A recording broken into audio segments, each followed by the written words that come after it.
Hoy nos metemos de lleno en un terreno que, bueno, todos pisamos, pero que pocas veces miramos con lupa. La comunicación que va más allá de las palabras.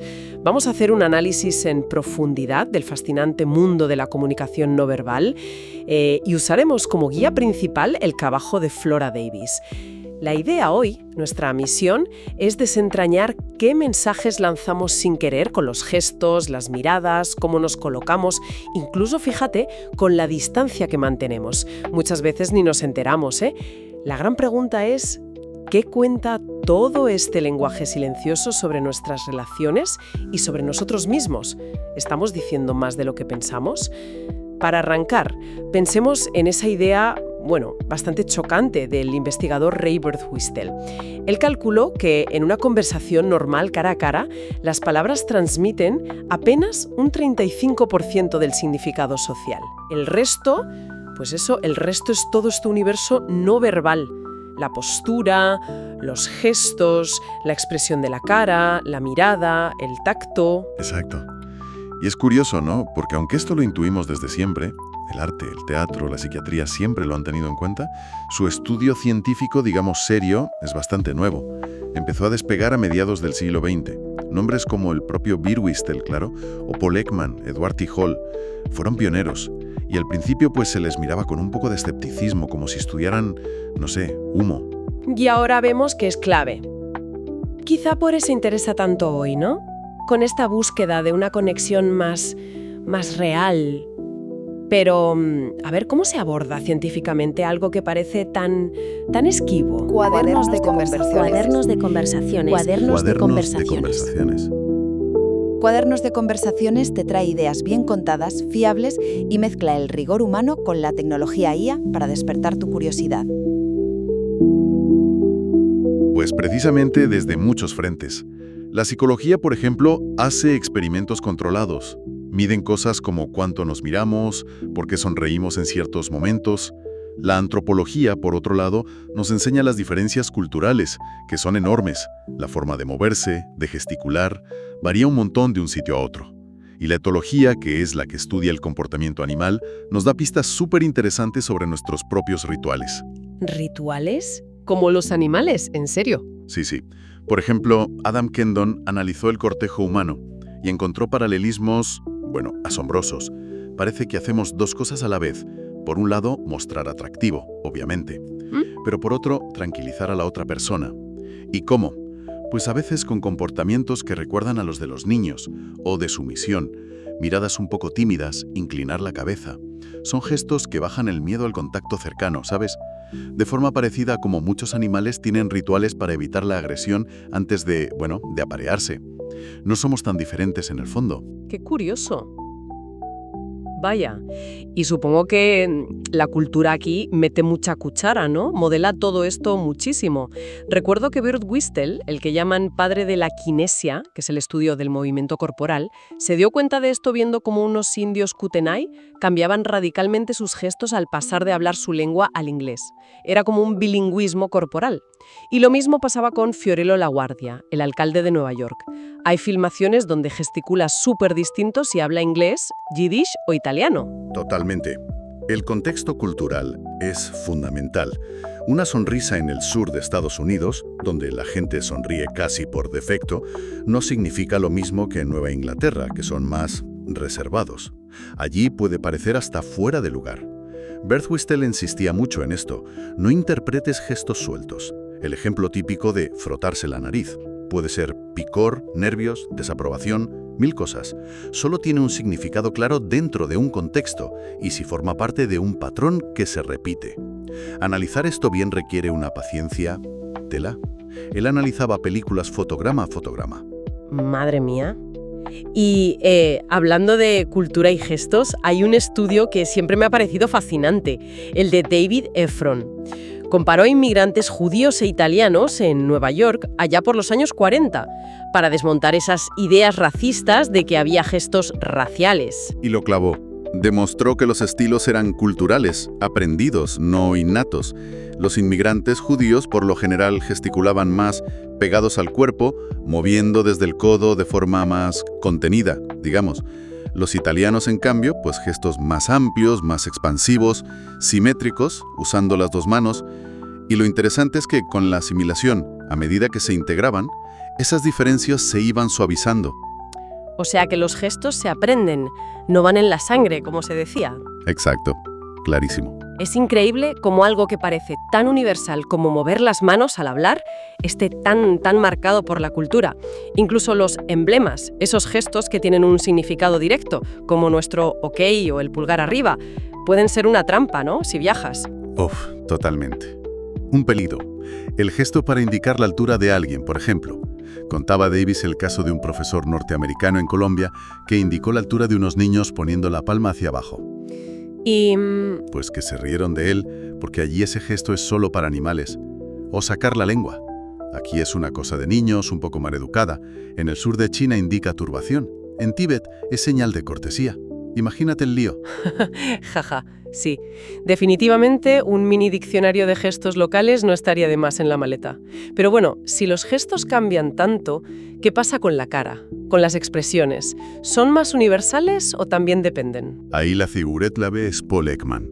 Él aportó pruebas muy sólidas de que sí, de que existen expresiones faciales básicas que son universales. La alegría, la sorpresa, la ira, la tristeza, el asco, el desprecio. Lo demostró con estudios en un montón de culturas distintas, incluso con la tribu Fore de Nueva Guinea que apenas había tenido contacto con Occidente, y reconocían las emociones en fotos de caras occidentales. Y no solo eso, observó que niños ciegos de nacimiento sonríen o fruncen el ceño igual que los niños que ven, sin haber podido imitarlo. Eso sugiere que es algo innato. Entonces, la cara no miente. Podemos fiarnos. Bueno, no tan rápido. A ver, aunque la expresión básica sea universal, todos aprendemos lo que Ekman llamó reglas culturales de exhibición. O sea, aprendemos cuándo y cómo es apropiado mostrar ciertas emociones en nuestra cultura. El estudio clásico donde comparaba a japoneses y norteamericanos viendo una película bastante desagradable es... Perfecto para entender esto. ¿Qué pasó en ese estudio? Cuéntame. Pues que cuando veían la película solos, en privado, ambos grupos ponían caras de asco o tensión muy parecidas, normal. Pero cuando les entrevistaba a alguien de su propia cultura sobre la película, los norteamericanos seguían mostrando su malestar abiertamente, sin problema. Los japoneses, en cambio, ¡zas!, enmascaraban esas emociones negativas con sonrisas amables, educadas, porque su cultura les dice que no está bien visto mostrar emociones negativas en público de esa forma. Vaya. Solo analizando la grabación a cámara lenta se veían unas fugaces microexpresiones de la emoción real que se les escapaban. Microexpresiones, esos destellos de verdad que se cuelan. Ekman también investigó mucho el tema del engaño, ¿verdad? Cómo pillarlo. Sí. Su famoso experimento con estudiantes de enfermería es un clásico. Tenían que ver una película muy desagradable sobre quemaduras, cirugía, cosas así. Pero fingir ante un entrevistador que estaban viendo algo bonito, agradable. Y las pistas de que mentían no eran solo esas microexpresiones que se escapaban, sino también que la sonrisa falsa tenía un timing raro, cuándo empezaba, cuánto duraba, cómo acababa. Y también que hacían menos gestos de esos que acompañan la conversación normal, y más gestos nerviosos, tocarse la cara, rascarse.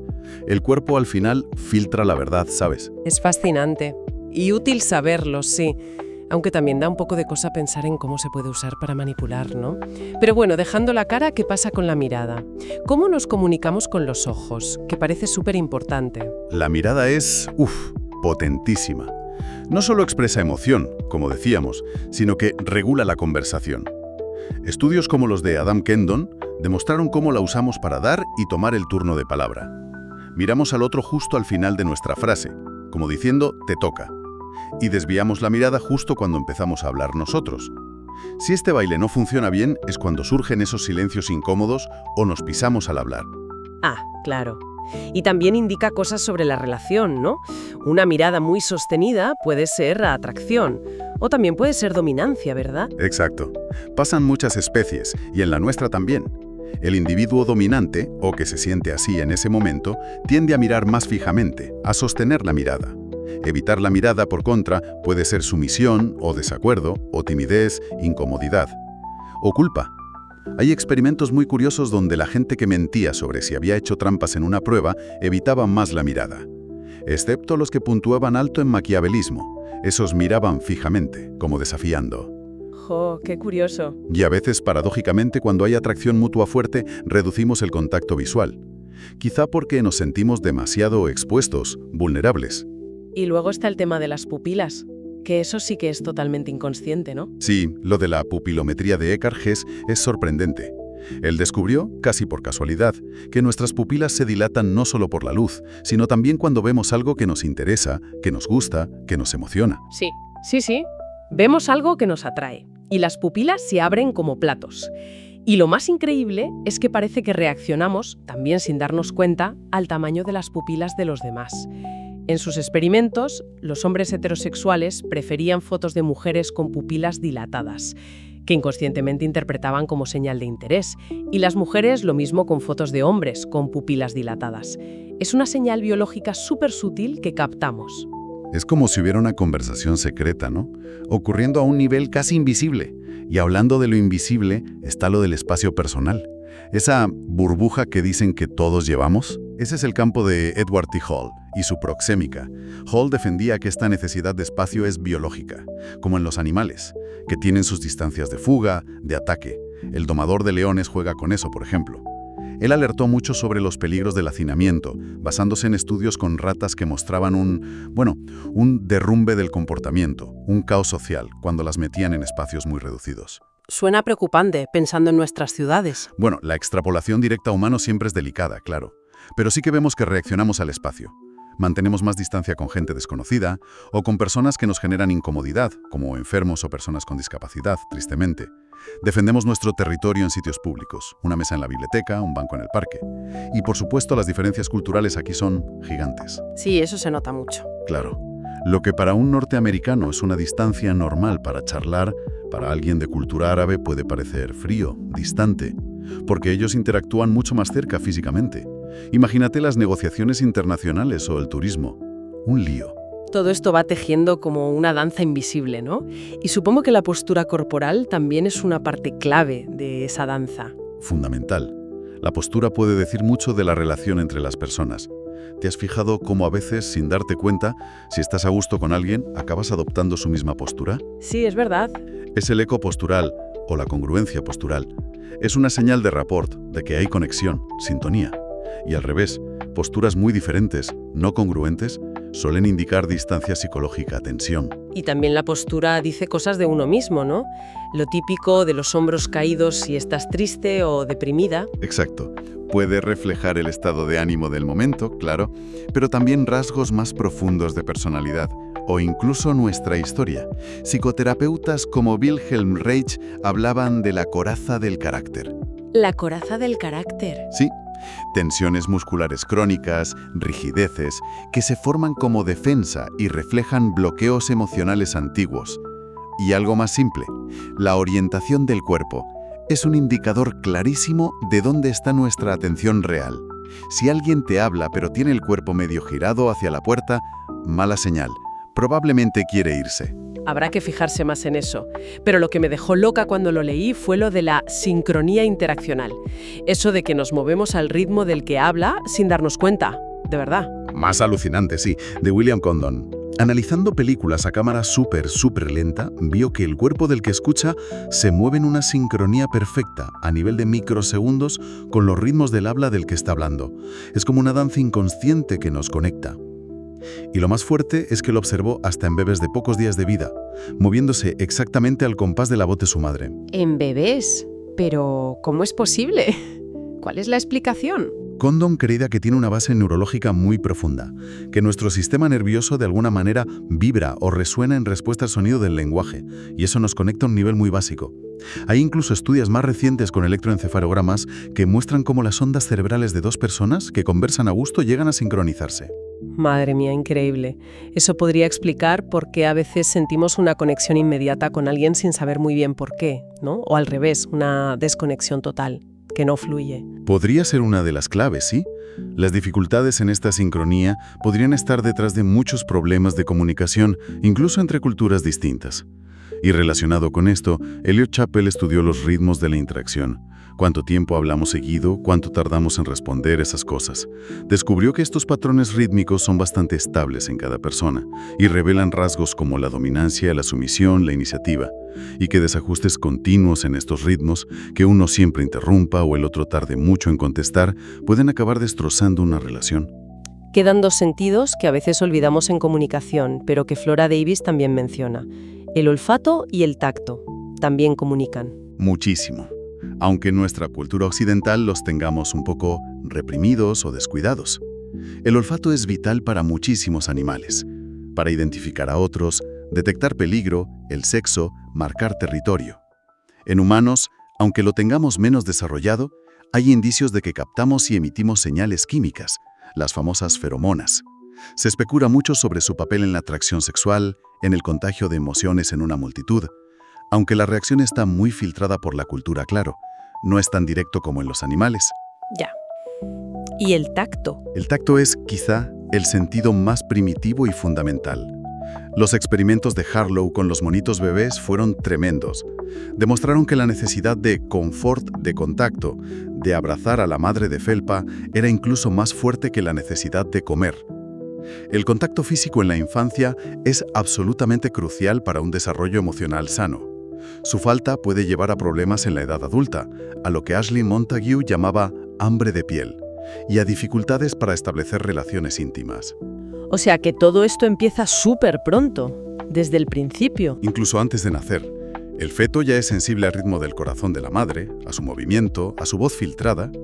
Hay teorías que dicen que ahí empieza el aprendizaje del lenguaje. Y desde que nacen, los bebés son unos comunicadores no verbales increíbles. Se fijan muchísimo en las caras, en los ojos, y parecen leer las expresiones de forma innata. A veces captan las emociones mejor que los adultos, Captan las emociones y las actitudes de los padres de forma inconsciente, lo que les transmitimos sin darnos cuenta. Lo que significa que nuestro propio lenguaje corporal está influyendo en los niños constantemente. Y mencionaste antes lo de la coraza del carácter. Nuestra forma particular de movernos también es como una firma personal, como una huella. Totalmente. Hay un sistema muy interesante, el de Rudolf Laban, que viene de la danza. Él desarrolló una forma de analizar no qué movimiento hacemos, sino cómo lo hacemos, la cualidad del movimiento. Analiza cosas como el flujo, si es libre o contenido, el espacio, si el movimiento es directo o indirecto, el peso, fuerte o ligero, el tiempo, rápido o sostenido. Y resulta que este análisis de la cualidad del movimiento revela rasgos muy estables de la personalidad, patrones que se forman muy temprano y que son muy difíciles de fingir de forma consciente. Es como si nuestro cuerpo contara nuestra historia personal a través del movimiento. Todo teje una red de comunicación súper compleja que está ahí bajo las palabras. Son como las reglas invisibles que, como decía el sociólogo Erving Goffman, hacen que nuestras interacciones de cada día funcionen, que sostienen el orden social. Y la reflexión final que deja Flora Davis en su libro es potente. Sugiere que tomar conciencia de toda esta comunicación no verbal, tanto la nuestra como la de los demás, no es solo una curiosidad intelectual. Podría ser una vía real hacia una mayor conexión emocional, hacia una comprensión más profunda de los demás y de nosotros mismos. Si nuestro cuerpo es un mapa tan rico de quiénes somos, de nuestra historia, de nuestra cultura. La pregunta es, señorita Adele, ¿no? ¿Qué pasaría si aprendiéramos a leer ese mapa un poquito mejor, empezando por el nuestro propio? ¿Podría cambiar nuestra forma de vernos, de relacionarnos, si prestáramos más atención a lo que nuestro cuerpo dice sin necesidad de palabras? Es una pregunta que deja abierta y que invita mucho a la autoobservación, ¿verdad? Quizás ahí esté la clave para descifrar no solo a los demás, sino también para entendernos mejor a nosotros mismos. Una invitación fascinante, desde luego. Muchísimas gracias por acompañarnos en este análisis. Esperamos que, a partir de ahora, miren con un poco más de curiosidad esa danza silenciosa que ocurre a su alrededor y en ustedes mismos cada día. Hasta la próxima. Cuadernos de conversaciones.